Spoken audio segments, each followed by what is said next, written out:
اور نے جو کچھ چھوٹا بڑا انہوں نے خرچہ کیا اور جتنے میدان ان کو طے کرنے پڑے یہ سب بھی ان کے نام نیکیوں میں لکھا گیا، تاکہ اللہ تعالیٰ ان کو ان کے ان سب کاموں کا اچھا سے اچھا بدلا دے۔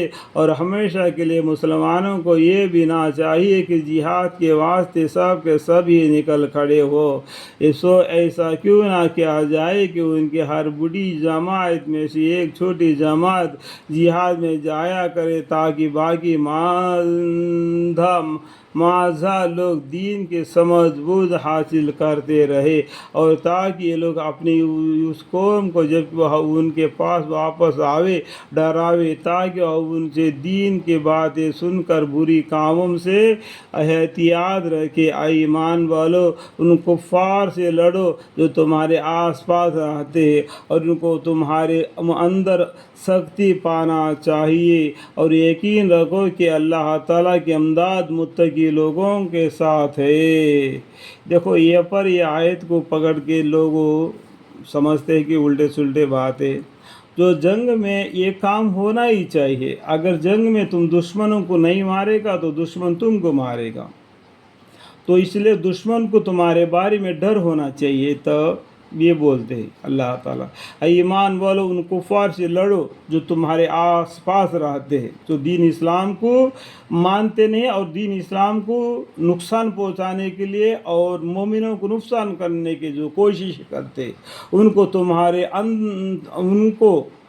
تمہارے اندر سختی پانا چاہیے، اور یقین رکھو کہ اللہ تعالیٰ کی امداد متقی لوگوں کے ساتھ ہے، بس ان سے ڈرو مت۔ اور جب کوئی سورت جدید نازل کیا جاتی ہے تو بعض ان منافقین میں سے گروہ مسلمین سے بطور تمسخر کر کہتے کہ کیوں اس صورت نے تم میں سے کسی کے ایمان میں ترقی دی؟ سو انہوں نے جو لوگ ایماندار ہیں سنو، جو لوگ ایماندار ہیں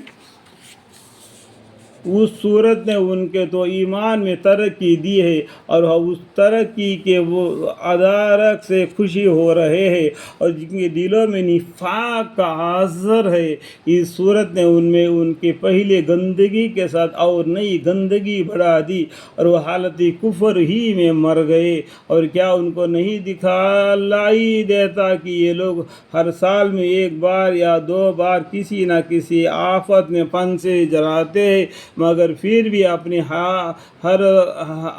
حرکت سینیہ سے باز نہیں آتے، اور نہ وہ کچھ سمجھتے ہیں جن سے آئندہ باز آئیں گے امید ہو۔ اور جب کوئی صورت جدید نازل کی جاتی ہے تو ایک دوسرے کو دیکھنے لگتے ہیں کہ اور اشارے سے باتیں کرتے ہیں کہ تم کو کوئی مسلمان دیکھتا تو نہیں، پھر چل دیتے ہیں۔ یہ لوگ مجلس نبی سے کیا پھیرے؟